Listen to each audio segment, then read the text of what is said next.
স্বামী শিষ্য সংবাদ। শ্রী শরৎচন্দ্র চক্রবর্তী। পূর্বকাণ্ড ও উত্তরকাণ্ড। পূর্বকাণ্ড। দশম পল্লী। স্থান বেলুড় মঠ। বিষয় ব্রহ্ম, ঈশ্বর, মায়া ও জীবের স্বরূপ। সর্বশক্তিমান ব্যক্তি বিশেষ বলিয়া ঈশ্বরকে ধারণা করিয়া সাধনায় অগ্রসর হইয়া ক্রমে তাহার যথার্থ স্বরূপ জানিতে পারে। অহং ব্রহ্ম এরূপ বোধ না হইলে মুক্তি নাই। কামকাঞ্চন ভোগস্পৃহা ত্যাগ ও মহাপুরুষের কৃপালাভ না হইলে উহা হয় না। অন্ত বহিঃসন্ন্যাসে আত্মজ্ঞান লাভ। মেদাটে ভাব ত্যাগ করা। কিরূপ চিন্তায় আত্মজ্ঞান লাভ হয়। মনের স্বরূপ ও মনঃসংযম কিরূপে করিতে হয়। জ্ঞান পথের পথিক আপনার যথার্থ স্বরূপকেই ধ্যানের বিষয়রূপে অবলম্বন করিবে। অদ্বৈতাবস্থা লাভে অনুভব। জ্ঞান, ভক্তি, যোগরূপ সকল পথের লক্ষ্যই জীবকে ব্রহ্মজ্ঞ করা। অবতারত্ব আত্মজ্ঞান লাভে উৎসাহ প্রদান। আত্মজ্ঞ পুরুষের কর্ম জগদ্ধিতায় হয়। এখন স্বামীজি বেশ সুস্থ আছেন।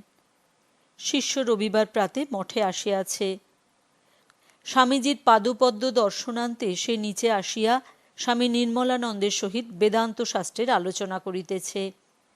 এমন সময় স্বামীজি নিচে নামিয়া আসিলেন এবং শিষ্যকে দেখিয়া বলিলেন, কিরে, তুলসীর সঙ্গে তোর কি বিচার হচ্ছিল? শিষ্য বলিলেন, মহাশয়, তুলসী মহারাজ বলিতেছিলেন, বেদান্তের ব্রহ্মবাদ কেবল তোর স্বামীজি আর তুই বুঝিস। আমরা কিন্তু জানি কৃষ্ণাস্তু ভগবান স্বয়ং।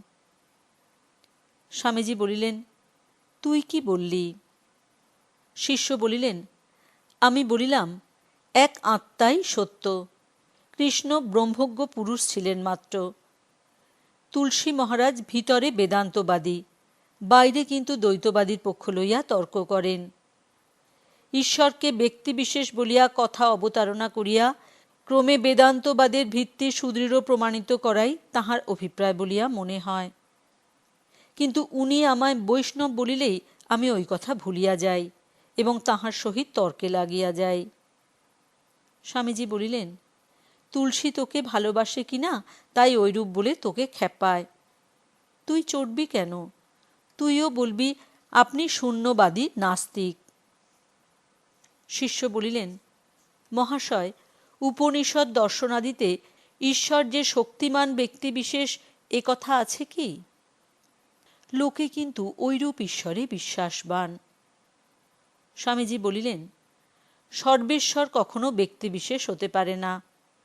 জীব হচ্ছে ব্যষ্টি, আর সকল জীবের সমষ্টি হচ্ছেন ঈশ্বর। জীবের অবিদ্যা প্রবল। ঈশ্বর বিদ্যা ও অবিদ্যার সমষ্টি মায়াকে বশীভূত করে রয়েছেন এবং স্বাধীনভাবে এই স্থাবর জঙ্গমাত্মক জগৎটা নিজের ভেতর থেকে প্রজেক্ট করেছেন। ব্রহ্ম কিন্তু ওই ব্যষ্টি সমষ্টির অথবা জীব ও ঈশ্বরের পারে বর্তমান। ব্রহ্মের অংশাংশভাগ হয় না। বোঝবার জন্য তাঁর ত্রিপাদ, চতুষ্পাদ ইত্যাদির কল্পনা করা হয়েছে মাত্র। যে পাদে সৃষ্টি, স্থিতি, লয়াধ্যাস হচ্ছে, সেই ভাগকেই শাস্ত্র ঈশ্বর বলে নির্দেশ করেছেন। অপর ত্রিপাদ কূটস্থ, যাতে কোনরূপ দ্বৈত কল্পনার ভান নেই, তাই ব্রহ্ম। তা বলে এরূপ যেন মনে করিসনি ব্রহ্ম জীবজগৎ হতে একটা স্বতন্ত্র বস্তু। বিশিষ্টা দ্বৈতবাদীরা বলেন, ব্রহ্মই জীবজগৎ রূপে পরিণত হয়েছেন। অদ্বৈতবাদীরা বলেন, তা নয়, ব্রহ্মে এই জীবজগৎ অধ্যাস্ত হয়েছে মাত্র, কিন্তু বস্তুত ওতে ব্রহ্মের কোনরূপ পরিণাম হয়নি। অদ্বৈতবাদী বলেন, নামরূপ নিয়েই জগৎ। যতক্ষণ নামরূপ আছে ততক্ষণই জগৎ আছে। ধ্যান ধারণা বলে যখন নামরূপের বিলয় হয়ে যায়, তখন এক ব্রহ্মই থাকেন। তখন তোর, আমার বা জীব জগতের স্বতন্ত্র সত্তার আর অনুভব হয় না। তখন বোধ হয় আমি নিত্য শুদ্ধ বুদ্ধ প্রত্যক চৈতন্য বা ব্রহ্ম। জীবের স্বরূপই হচ্ছেন ব্রহ্ম। ধ্যান ধারণায় নামরূপের আবরণটা দূর হয়ে ওই ভাবটা প্রত্যক্ষ হয় মাত্র। এই হচ্ছে শুদ্ধাদ্বৈতবাদের সারমর্ম। বেদ বেদান্ত শাস্ত্র ফাস্ত্র এই কথাই নানা রকমে বারংবার বুঝিয়ে দিচ্ছে। শিষ্য বলিলেন, তাহা হইলে ঈশ্বর যে সর্বশক্তিমান ব্যক্তিবিশেষ, এ কথা আর সত্য হয় কিরূপে? স্বামীজি বলিলেন, মনরূপ উপাধি নিয়েই মানুষ। মন দিয়েই মানুষকে সকল বিষয় ধরতে বুঝতে হচ্ছে, কিন্তু মন যা ভাবে তা লিমিটেড হবেই। এজন্য আপনার পার্সোনালিটি থেকে ঈশ্বরের পার্সোনালিটি কল্পনা করা জীবের স্বতঃসিদ্ধ স্বভাব। মানুষ তার আইডিয়ালটাকে মানুষ রূপেই ভাবতে সক্ষম। এই জরা মরণ সংকুল জগতে এসে মানুষ দুঃখের ঠেলায় হা হতহুষ্মি করে এবং এমন এক ব্যক্তির আশ্রয় চায় যার উপর নির্ভর করে সে চিন্তাশূন্য হতে পারে। কিন্তু আশ্রয় কোথায়? নিরাধার সর্বজ্ঞ আত্মাই একমাত্র আশ্রয়স্থল। প্রথমে মানুষ তা টের পায় না। বিবেক বৈরাগ্য এলে ধ্যান ধারণা করতে করতে সেটা ক্রমে টের পায়। কিন্তু যে যেভাবেই সাধন করুক না কেন, সকলেই অজ্ঞাতসারে আপনার ভেতরে অবস্থিত ব্রহ্মভাবকে জাগিয়ে তুলছে। তবে অবলম্বন ভিন্ন ভিন্ন হতে পারে। যার পার্সোনাল গডে বিশ্বাস আছে তাকে ওই ভাব ধরেই সাধন ভজন করতে হয়। ঐকান্তিকতা এলে ওই থেকেই কালে ব্রহ্মসিংহ তার ভেতরে জেগে ওঠেন। ব্রহ্মজ্ঞানী হচ্ছে জীবের গোল। তবে নানা পথ, নানা মত। জীবের পারমার্থিক স্বরূপ ব্রহ্ম হলেও মনরূপ উপাধিতে অভিমান থাকায় সে হরেক রকম সন্দেহ, সংশয়, সুখ দুঃখ ভোগ করে। কিন্তু নিজের স্বরূপ লাভে আব্রহ্মস্তম্ভ পর্যন্ত সকলেই গতিশীল। যতক্ষণ না অহম ব্রহ্ম এই তত্ত্ব প্রত্যক্ষ হবে, ততক্ষণ এই জন্ম মৃত্যু গতির হাত থেকে কারুরই নিস্তার নেই। মানুষ জন্ম লাভ করে মুক্তির ইচ্ছা প্রবল হলে ও মহাপুরুষের কৃপা লাভ হলে তবে মানুষের আত্মজ্ঞান স্পৃহা বলবতী হয়। নতুবা কাম কাঞ্চন জড়িত লোকের ওদিকে মনের গতিই হয় না। মাগ ছেলে, ধন মান লাভ করবে বলে মনে যার সংকল্প রয়েছে, তার কি করে ব্রহ্ম বিবিদিশা হবে? যে সব ত্যাগ করতে প্রস্তুত, যে সুখ দুঃখ ভালো মন্দের চঞ্চল প্রবাহে ধীর স্থির শান্ত সমনস্ক, সেই আত্মজ্ঞান লাভে যত্নপর হয়। সেই নির্গচ্ছতি জগজ্জলাৎ পিঞ্জরাদিব কেশরী। মহাবলে জগজ্জাল ছিন্ন করে মায়ার গণ্ডি ভেঙে সিংহের মতো বেরিয়ে পড়ে। শিষ্য বলিলেন, তবে কি মহাশয় সন্ন্যাস ভিন্ন ব্রহ্মজ্ঞান হইতেই পারে না? স্বামীজি বলিলেন, তা একবার বলতে। অন্তর বহি উভয় প্রকারেই সন্ন্যাস অবলম্বন করা চাই। আচার্য শঙ্করও উপনিষদের তপস বাপ্য লিঙ্গাত এই অংশের ব্যাখ্যা প্রসঙ্গে বলেছেন, লিঙ্গহীন অর্থাৎ সন্ন্যাসের বাহ্য চিহ্নস্বরূপ গৈরিক বসন, দণ্ড, কমণ্ডলু প্রভৃতি ধারণ না করে তপস্যা করলে দূরধিগম্য ব্রহ্মতত্ত্ব প্রত্যক্ষ হয় না। বৈরাগ্য না এলে, ত্যাগ না এলে, ভোগস্পৃহা ত্যাগ না হলে কি কিছু হবার জো আছে? সে যে ছেলের হাতের মোয়া নয় যে ভোগা দিয়ে কেড়ে খাবে। শিষ্য বলিলেন, কিন্তু সাধনা করিতে করিতে ক্রমে তো ত্যাগ আসিতে পারে। স্বামীজি বলিলেন, যার ক্রমে আসে তার আসুক। তুই তা বলে বসে থাকবি কেন? এখনই খাল কেটে জল আনতে লেগে যা। ঠাকুর বলতেন, হচ্ছে হবে ওসব মেদাটে ভাব। পিপাসা পেলে কি কেউ বসে থাকতে পারে? না জলের জন্য ছুটোছুটি করে বেড়ায়। পিপাসা পায়নি তাই বসে আছিস। বিবিদিশা প্রবল হয়নি তাই মাগ ছেলে নিয়ে সংসার করছিস। শিষ্য বলিলেন, বাস্তবিক কেন যে ঐরূপ সর্বস্ব ত্যাগের বুদ্ধি হয় না তাহা বুঝিতে পারি না। আপনি ইহার একটা উপায় করিয়া দিন। স্বামীজি বলিলেন, উদ্দেশ্য ও উপায় সবই তোর হাতে। আমি কেবল স্টিমুলেট করে দিতে পারি। এই সব সৎশাস্ত্র পড়ছিস, এমন ব্রহ্মজ্ঞ সাধুদের সেবা ও সঙ্গ করছিস, এতেও যদি না ত্যাগের ভাব আসে তবে জীবনই বৃথা। তবে একেবারে বৃথা হবে না, কালে এর ফল তেড়ে ফুঁড়ে বেরোবেই বেরুবে। শিষ্য অধোমুখে বিষণ্ণভাবে নিজের পরিণাম কিছুক্ষণ চিন্তা করিয়া পুনরায় স্বামীজিকে বলিতে লাগিল, মহাশয়, আমি আপনার শরণাগত। আমার মুক্তি লাভের পন্থা খুলিয়া দিন, আমি যেন এই শরীরেই তত্ত্বজ্ঞ হইতে পারি।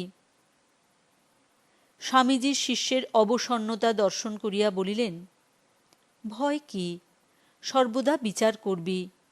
এই দেহ গেহ জীবজগৎ সকলই নিঃশেষ মিথ্যা, স্বপ্নের মতো। সর্বদা ভাববি এই দেহটা একটা জড় যন্ত্র মাত্র। এতে যে আত্মারাম পুরুষ রয়েছেন তিনি তোর যথার্থ স্বরূপ। মনরূপ উপাধিটাই তার প্রথম ও সূক্ষ্ম আবরণ, তারপর দেহটা তাঁর স্থূল আবরণ হয়ে রয়েছে। নিষ্কল নির্বিকার স্বয়ং জ্যোতি সেই পুরুষ এই সব মাইক আবরণে আচ্ছাদিত থাকায় তুই তোর স্বরূপকে জানতে পাচ্ছিস না। এই রূপরসে ধাবিত মনের গতি অন্তর্দিকে ফিরিয়ে দিতে হবে, মনটাকে মারতে হবে। দেহটা তো স্থূল, এটা মরে পঞ্চভূতে মিশে যায়। কিন্তু সংসারের পুঁটুলি, মনটা শিগগির মরে না, বীজের ন্যায় কিছুকাল থেকে আবার বৃক্ষে পরিণত হয়, আবার স্থূল শরীর ধারণ করে জন্ম মৃত্যু পথে গমনাগমন করে। এইরূপ যতক্ষণ না আত্মজ্ঞান হয়। সেজন্য বলি, ধ্যান ধারণা ও বিচার বলে মনকে সচ্চিদানন্দ সাগরে ডুবিয়ে দে। মনটা মরে গেলেই সব গেল, ব্রহ্ম সংস্থ হলি। শিষ্য বলিলেন, মহাশয়, এই উদ্দাম উন্মত্ত মনকে ব্রহ্মাবগাহী করা মহা কঠিন। স্বামীজি বলিলেন, বীরের কাছে আবার কঠিন বলে কোনো জিনিস আছে? কাপুরুষেরাই ও কথা বলে। বীরানামেব করতলগতা মুক্তি ন পুনঃ কাপুরুষানাম। অভ্যাস ও বৈরাগ্য বলে মনকে সংযত করো। গীতা বলেছেন, অভ্যাসেন তু কৌন্তেয় বৈরাগ্যেন চ গৃহ্যতে। চিত্ত হচ্ছে যেন স্বচ্ছ হ্রদ, রূপ রসাদির আঘাতে তাতে যে তরঙ্গ উঠছে তার নামই মন। এজন্যই মনের স্বরূপ সংকল্প বিকলাত্মক। ওই সংকল্প বিকল্প থেকেই বাসনা ওঠে। তারপর ওই মনই ক্রিয়াশক্তিরূপে পরিণত হয়ে স্থূল দেহরূপ যন্ত্র দিয়ে কার্য করে। আবার কর্ম যেমন অনন্ত, কর্মের ফলও তেমনি অনন্ত। সুতরাং অনন্ত অযুত কর্মফলরূপ তরঙ্গে মন সর্বদা দুলছে। সেই মনকে বৃত্তিশূন্য করে দিতে হবে, স্বচ্ছ হ্রদে পুনরায় পরিণত করতে হবে, যাতে বৃত্তিরূপ তরঙ্গ আর একটিও না থাকে। তবে ব্রহ্ম প্রকাশ হবেন। শাস্ত্রকার ওই অবস্থারই আভাস এইভাবে দিচ্ছেন, ভিদ্যতে হৃদয় গ্রন্থি ইত্যাদি। বুঝলি? শিষ্য বলিলেন, আজ্ঞে হ্যাঁ, কিন্তু ধ্যানে তো বিষয়ালম্বী হওয়া চাই। স্বামীজি বলিলেন, তুই নিজেই নিজের বিষয় হবি। তুই সর্বজ্ঞ আত্মা, এইটি মনন ও ধ্যান করবি। আমি দেহ নই, মন নই, বুদ্ধি নই, স্থূল নই, সূক্ষ্ম নই, এইরূপে নেতি নেতি করে প্রত্যেক চৈতন্যরূপ স্বস্বরূপে মনকে ডুবিয়ে দিবি। এইরূপে মনশালাকে বারংবার ডুবিয়ে ডুবিয়ে মেরে ফেলবি। তবেই বোধ স্বরূপের বোধ বা স্বস্বরূপে স্থিতি হবে। ধ্যাতা ধেয় ধ্যান তখন এক হয়ে যাবে। জ্ঞাতা জ্ঞেয় জ্ঞান এক হয়ে যাবে। নিখিল অধ্যাসের নিবৃত্তি হবে। একেই বলে শাস্ত্রে ত্রিপুটিভেদ। ঐরূপ অবস্থায় জানাজানি থাকে না। আত্মাই যখন একমাত্র বিজ্ঞাতা, তখন তাকে আবার জানবে কি করে? আত্মাই জ্ঞান, আত্মাই চৈতন্য, আত্মাই সচ্চিদানন্দ।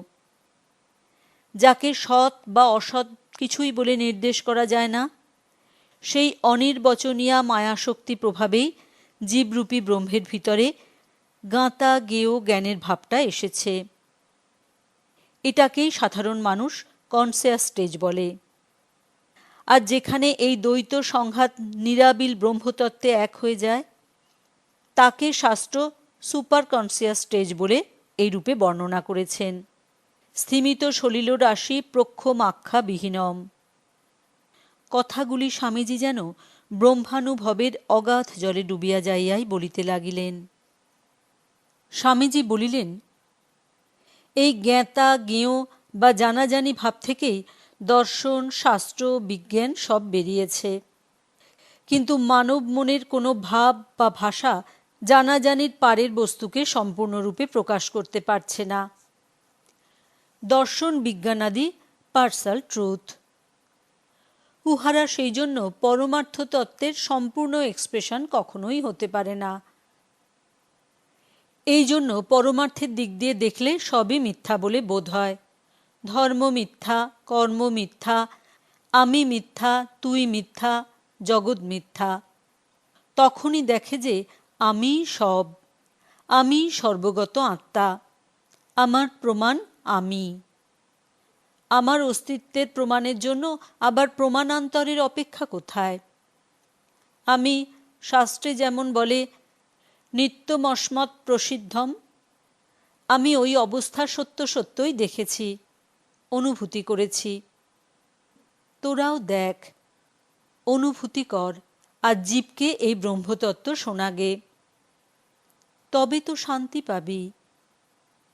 ওই কথা বলিতে বলিতে স্বামীজির বদন গম্ভীর ভাব ধারণ করিল এবং তাহার মন যেন কোন এক অজ্ঞাত রাজ্যে যাইয়া কিছুক্ষণের জন্য স্থির হইয়া গেল। কিছুক্ষণ পরে তিনি আবার বলিতে লাগিলেন, এই সর্বমত গ্রাসিনী সর্বমত সমঞ্জস্যা ব্রহ্মবিদ্যা নিজে অনুভব কর আর জগতে প্রচার কর। এতে নিজেরও মঙ্গল হবে, জীবেরও কল্যাণ হবে। তোকে আজ সার কথা বললাম, এর চাইতে বড় কথা আর কিছুই নেই।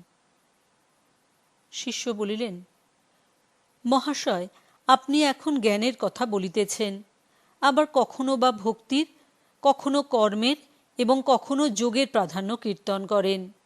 উহাতে আমাদের বুদ্ধি গুলাইয়া যায়। স্বামীজি বলিলেন, কি জানিস, এই ব্রহ্মজ্ঞ হওয়াই চরম লক্ষ্য, পরম পুরুষার্থ। তবে মানুষ তো আর সর্বদা ব্রহ্মসংস্থ হয়ে থাকতে পারে না। বুত্থানকালে কিছু নিয়ে তো থাকতে হবে। তখন এমন কর্ম করা উচিত যাতে লোকের শ্রেয় লাভ হয়। এজন্য তোদের বলি, অভেদ বুদ্ধিতে জীব সেবারূপ কর্ম কর। কিন্তু বাবা, কর্মের এমন মারপ্যাঁচ যে মহা সাধুরাও এতে বদ্ধ হয়ে পড়েন।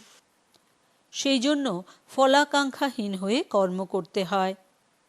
গীতায় ওই কথাই বলেছে। কিন্তু জানবি, ব্রহ্মজ্ঞানে কর্মের অনুপ্রবেশও নেই। সৎকর্ম দ্বারা বড়জোর চিত্তশুদ্ধি হয়। এই জন্যেই ভাষ্যকার জ্ঞান কর্ম সমুচ্চয়ের প্রতি এত তীব্র কটাক্ষ, এত দোষারোপ করেছেন। নিষ্কাম কর্ম থেকে কারো কারো ব্রহ্মজ্ঞান হতে পারে, এও একটা উপায় বটে, কিন্তু উদ্দেশ্য হচ্ছে ব্রহ্মজ্ঞান লাভ। এ কথাটা বেশ করে জেনে রাখ। বিচার মার্গ ও অন্য সকল প্রকার সাধনার ফল হচ্ছে ব্রহ্মজ্ঞতা লাভ করা। শিষ্য বলিলেন, মহাশয়, একবার ভক্তি ও রাজযোগের উপযোগিত্ব বলিয়া আমার জানিবার আকাঙ্ক্ষা দূর করুন। স্বামীজি বলিলেন, ওই সব পথে সাধন করতে করতেও কারো কারো ব্রহ্মজ্ঞান লাভ হয়ে যায়। ভক্তি মার্গ স্লো প্রসেস, দেরিতে ফল হয় কিন্তু সহজসাধ্য। যোগে নানা বিঘ্ন, হয়তো বিভূতি পথে মন চলে গেল, আর স্বরূপে পৌঁছুতে পারলে না। একমাত্র জ্ঞানপথই আশু ফলপ্রদ এবং সর্বমত সংস্থাপক বলিয়া সর্বকালে সর্বদেশে সমানাদৃত। তবে বিচার পথে চলতে চলতেও মন দুস্তর তর্কজালে বদ্ধ হয়ে যেতে পারে। এই জন্য সঙ্গে সঙ্গে ধ্যান করা চাই। বিচার ও ধ্যান বলে উদ্দেশ্যে বা ব্রহ্মতত্ত্বে পৌঁছুতে হবে। এইভাবে সাধন করলে গোলে ঠিক পৌঁছানো যায়। এই আমার মতে সহজ পন্থা ও আশু ফলপ্রদ। শিষ্য বলিলেন, এইবার আমায় অবতারবাদ বিষয়ে কিছু বলুন। স্বামীজি বলিলেন, তুই যে একদিনেই সব মেরে নিতে চাস। শিষ্য বলিলেন, মহাশয়, মনের ধাঁধা একদিনে মিটিয়া যায় তো বারবার আর আপনাকে বিরক্ত হইতে হইবে না। স্বামীজি বলিলেন, যে আত্মার এত মহিমা শাস্ত্রমুখে অবগত হওয়া যায়, সেই আত্মজ্ঞান যাঁদের কৃপায় এক মুহূর্তে লাভ হয়, তাঁরাই সচল তীর্থ, অবতার পুরুষ। তাঁরা আজন্ম ব্রহ্মজ্ঞ, এবং ব্রহ্ম ও ব্রহ্মজ্ঞে কিছুমাত্র তফাৎ নেই। ব্রহ্মবিদ ব্রহ্মৈব ভবতি। আত্মাকে তো আর জানা যায় না, কারণ এই আত্মাই বিজ্ঞাতা ও মন্তা হয়ে রয়েছেন। এ কথা পূর্বেই বলেছি। অতএব মানুষের জানাজানি ওই অবতার পর্যন্ত, যাঁরা আত্মসংস্থ। মানব বুদ্ধি ঈশ্বর সম্বন্ধে হাইয়েস্ট আইডিয়াল যা গ্রহণ করতে পারে তা ওই পর্যন্ত, তারপর আর জানাজানি থাকে না। ঐরূপ ব্রহ্মজ্ঞ কদাচিৎ জগতে জন্মায়, তাঁদের অল্প লোকেই বুঝতে পারে। তাঁরাই শাস্ত্রোক্তির প্রমাণস্থল, ভব সমুদ্রের আলোক স্তম্ভস্বরূপ। এই অবতারগণের সঙ্গ ও কৃপাদৃষ্টিতে মুহূর্ত মধ্যে হৃদয়ের অন্ধকার দূর হয়ে যায়, সহসা ব্রহ্মজ্ঞানের স্ফুরণ হয়। কেন বা কি প্রসেসে হয় তা নির্ণয় করা যায় না, তবে হয়, হতে দেখেছি। শ্রীকৃষ্ণ আত্মসংস্থ হয়ে গীতা বলেছিলেন। গীতার যে যে স্থলে অহং শব্দের উল্লেখ রয়েছে তা আত্মপর বলে জানবি। মামেকং শরণং ব্রজ কিনা আত্মসংস্থ হও। এই আত্মজ্ঞানই গীতার চরম লক্ষ্য। যোগাদির উল্লেখ ওই আত্মতত্ত্ব লাভের আনুষঙ্গিক অবতারণা। এই আত্মজ্ঞান যাদের হয় না, তারাই আত্মঘাতী। বিনিহন্ত সদ্গ্রহাৎ। রূপ রসাদির উদ্বন্ধনে তাদের প্রাণ যায়। তোরাও তো মানুষ, দুদিনের ছাইভস্য ভোগকে উপেক্ষা করতে পারবিনি? জায়স্য মৃয়স্যের দলে যাবি? শ্রেয়ঃকে গ্রহণ কর, প্রেয়ঃকে পরিত্যাগ কর। এই আত্মতত্ত্ব আচণ্ডাল সবাইকে বলবি। বলতে বলতে নিজের বুদ্ধিও পরিষ্কার হয়ে যাবে। আর তত্ত্বমসি, সোহমস্মি, সর্বং খলিদং ব্রহ্ম প্রভৃতি মহামন্ত্র সর্বদা উচ্চারণ করবি এবং হৃদয়ের সিংহের মতো বল রাখবি। ভয় কি? ভয়ই মৃত্যু, ভয়ই মহাপাতক। নররূপী অর্জুনের ভয় হয়েছিল, তাই আত্মসংস্থ ভগবান শ্রীকৃষ্ণ তাকে গীতা উপদেশ দিলেন। তবু কি তাঁর ভয় যায়? পরে অর্জুন যখন বিশ্বরূপ দর্শন করে আত্মসংস্থ হলেন, তখন জ্ঞানাগ্নি দগ্ধ কর্মা হয়ে যুদ্ধ করলেন। শিষ্য বলিলেন, মহাশয়, আত্মজ্ঞান লাভ হইলেও কি কর্ম থাকে? স্বামীজি বলিলেন, জ্ঞান লাভের পর সাধারণে যাকে কর্ম বলে সেরূপ কর্ম থাকে না। তখন কর্ম জগদ্ধিতায় হয়ে দাঁড়ায়। আত্মজ্ঞানী চলন বলন সবই জীবের কল্যাণ সাধন করে। ঠাকুরকে দেখেছি, দেহস্থপি ন দেহস্থ, এই ভাব। ঐরূপ পুরুষদের কর্মের উদ্দেশ্য সম্বন্ধে কেবল এই কথা মাত্র বলা যায়, লোকবত্তু লীলা কৈবল্যম।